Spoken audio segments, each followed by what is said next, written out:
আপনি একদম ঠিক ধরেছেন। ওমান থেকে যে সুখবরটি এসেছে তা এখন টক অব দ্য কান্ট্রি। আপনার দেওয়া তথ্যের সাথে বর্তমান ফেব্রুয়ারি 2026 পরিস্থিতির হুবহু মিল রয়েছে। গত 27 জানুয়ারি 2026 রিয়াদে অনুষ্ঠিত এক দ্বিপাক্ষিক বৈঠকে ওমানের শ্রমমন্ত্রী মাহাদ বিন সাইদ বিন আলী বাওয়াইন বাংলাদেশের উপদেষ্টা আসিফ নজরুলকে সরাসরি আশ্বাস দিয়েছেন যে আগামী 2 মাসের মধ্যে, অর্থাৎ মার্চ বা এপ্রিলের মধ্যে বাংলাদেশিদের জন্য ওয়ার্ক ভিসা পুনরায় চালু করা হবে।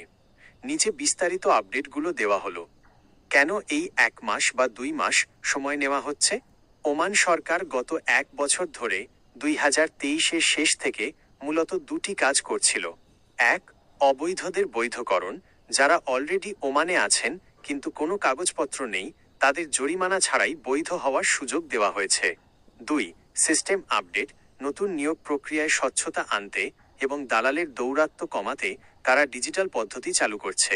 এই কাজগুলো এখন প্রায় শেষের দিকে, তাই মার্চ 2026-এর মধ্যেই সাধারণ কর্মীদের জন্য ভিসা খোলার জোরালো সম্ভাবনা রয়েছে। কোন ক্যাটাগরিগুলো আগে প্রাধান্য পাবে? দক্ষ পেশাজীবী, ইঞ্জিনিয়ার, ডাক্তার, নার্স এবং শিক্ষকদের জন্য এরই মধ্যে অনেক ক্ষেত্রে শিথিলতা আনা হয়েছে।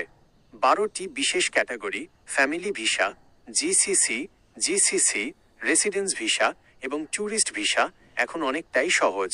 সাধারণ লেবার ভিসা, এই ক্যাটাগরিটি মূলত আগামী 1-2 মাসের মধ্যে পুরোদমে চালুর কথা রয়েছে। দালালের খপ্পর থেকে বাঁচার 3টি বিশেষ উপায়। 2026 আপডেট। যেহেতু খবর রটেছে যে ভিসা খুলছে, তাই এই সুযোগে দালালেরা সক্রিয়। সতর্ক থাকতে এই 3টি জিনিস চেক করুন। কি করবেন? কেন করবেন? লাইসেন্স যাচাই। যে এজেন্সির কাছে যাবেন তার BMET লাইসেন্স আছে কিনা দেখুন। Official website. কোনো ভিসা পেলে তা ওমান পুলিশের রয়্যাল ওমান পুলিশ ই-ভিসা পোর্টালে নিজে চেক করুন। টাকা লেনদেন। চুক্তিপত্র বা BMET স্মার্ট কার্ড হাতে পাওয়ার আগে নগদ টাকা লেনদেন থেকে বিরত থাকুন। পরবর্তী ধাপ। মার্চ মাসের মাঝামাঝি সময়ে ওমান সরকারের পক্ষ থেকে একটি অফিসিয়াল গেজেট বা সার্কুলার আসার কথা রয়েছে।